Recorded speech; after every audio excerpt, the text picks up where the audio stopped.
तो कैसे हो? जैसा कि आप अच्छे हो गए। तो मैं हूं आकाश कुमार।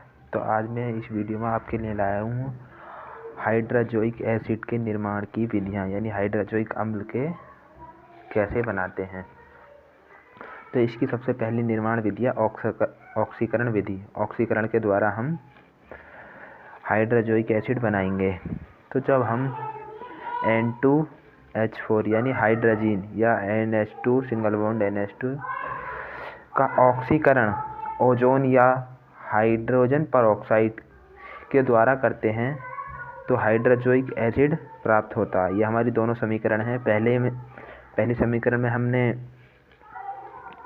ये ओजोन के द्वारा ऑक्सीकरण किया है और दूसरी में हमने हाइड्रोजन परऑक्साइड के साथ ऑक्सीकरण किया है, जिससे हमें N3H यानी हाइड्रोजोइक एसिड प्राप्त होता है। ये हमारा हाइड्रोजोइक एसिड है, ये ओजोन और ये हाइड्रोजन परऑक्साइड, और ये हमारा हाइड्रोजीन है। यानी जब हम हाइड्रोजीन का ऑक्सीकरण ओजोन अथवा हाइड्रोजन परऑक्साइड के साथ कराते हैं तो हाइड्रोजोइक एसिड प्राप्त होता है। उसके बाद इसकी एक अगली विधि और है सोडा लाइम से। तो जब हम सोडा लाइम की क्रिया नाइट्रस यानी N2O से कराते हैं तो सोडियम एजाइड प्राप्त होता है। जब हमने पहले सोडामाइड की क्रिया नाइट्रस से कराई तो हमें सोडियम एजाइड प्राप्त हुआ, और प्राप्त सोडियम एजाइड को तनु सल्फ्यूरिक अम्ल के साथ आश्रित करने से हाइड्रोजोइक एसिड प्राप्त होता है। यानी जो हमारा दूसरी उसमें ये हमें जैसे हम ये हमारा क्या है सोडामाइड की क्रिया हमने नाइट्रस यानी N2O से कराई तो हमें पहले क्या मिला प्राप्त हुआ सोडियम एजाइड NaN3 और अमोनिया NaOH कास्टिक सोडा, हाँ ये प्राप्त हुआ। हमने यहाँ से NaN3 यानी सोडियम एजाइड लिया और उसकी क्रिया तनु H2SO4 यानी तनु सल्फ्यूरिक अम्ल से कराई तो हमें N3H हाइड्रोजोइक एसिड प्राप्त हो गया।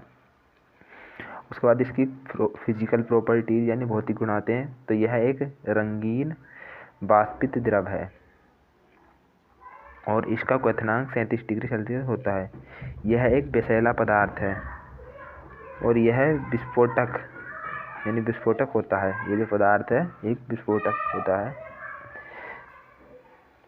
फिर हमारी आती हैं केमिकल प्रॉपर्टीज यानी रासायनिक गुण। तो पहला हम ऊष्मा का प्रभाव है हमारा, हम उसमें ऊष्मा देंगे। तो जब हम हाइड्रोजोइक अम्ल को गर्म करते हैं तो यह गर्म होने के पश्चात नाइट्रोजन तथा हाइड्रोजन देता है और इस क्रिया में हमारी बहुत सारी ऊष्मा निकलती है। यानी N3H यानी हाइड्रोजोइक एसिड को जब हम गर्म करेंगे तो नाइट्रोजन और हाइड्रोजन ये दोनों टूटकर अलग हो जाएंगे। उसके बाद आती है हमारी धातुओं से क्रिया। जब हाइड्रोजोइक अम्ल की धातुओं से क्रिया करते हैं तो वे धातु एजाइड व अमोनिया तथा नाइट्रोजन उत्पन्न करते हैं। यानी हमारी ये Fe धातु है आयरन और N3H ये हाइड्रोजोइक एसिड है। इसकी क्रिया हमने धातु से कराई यानी Fe से कराई तो हमें धातु एजाइड यानी FeN3 और अमोनिया और नाइट्रोजन प्राप्त होते हैं। ऐसी जिंक की हमने कराई, ये भी सेम इसी की तरह है। उसके बाद आता है ऑक्सीकरण यानी हाइड्रोजोइक अम्ल का हम ऑक्सीकरण करेंगे। तो हाइड्रोजोइक अम्ल का अम्लीय KMnO4 से ऑक्सीकृत होकर नाइट्रोजन तथा जल देता है। यानी N3H ये नवजात ऑक्सीजन है जो हमें अम्लीय KMnO4 से प्राप्त होती है। तो हमें ये नवजात ऑक्सीजन अम्लीय KMnO4 से प्राप्त हुई है। तो यह है ऑक्सीकृत होने के बाद नाइट्रोजन और जल प्रदान करता है। ये हमारी नाइट्रोजन है और ये जल। तो दोस्तों इसकी PDF यदि आप लेना चाहते हैं तो आप कमेंट करें या फिर मैं आपको नीचे इसका लिंक दे दूंगा, आप वहां से जाके इसे डाउनलोड कर सकते हैं। और जिसको इसका पासवर्ड चाहिए PDF का, तो वो मुझे मेरे व्हाट्सएप ग्रुप में ज्वाइन करें और वहाँ पे भेजें किस किस को इसका पासवर्ड चाहिए। और यदि आप पहली बार हैं तो चैनल को सब्सक्राइब कर लें और अपने दोस्तों के साथ शेयर करें जिससे वो भी पढ़ें। और फ्री PDF हैं इस चैनल पर, जो भी टॉपिक आएगा उसकी एक फ्री PDF मिलेगी और उसका पासवर्ड लेने के लिए आप मुझे कमेंट करें।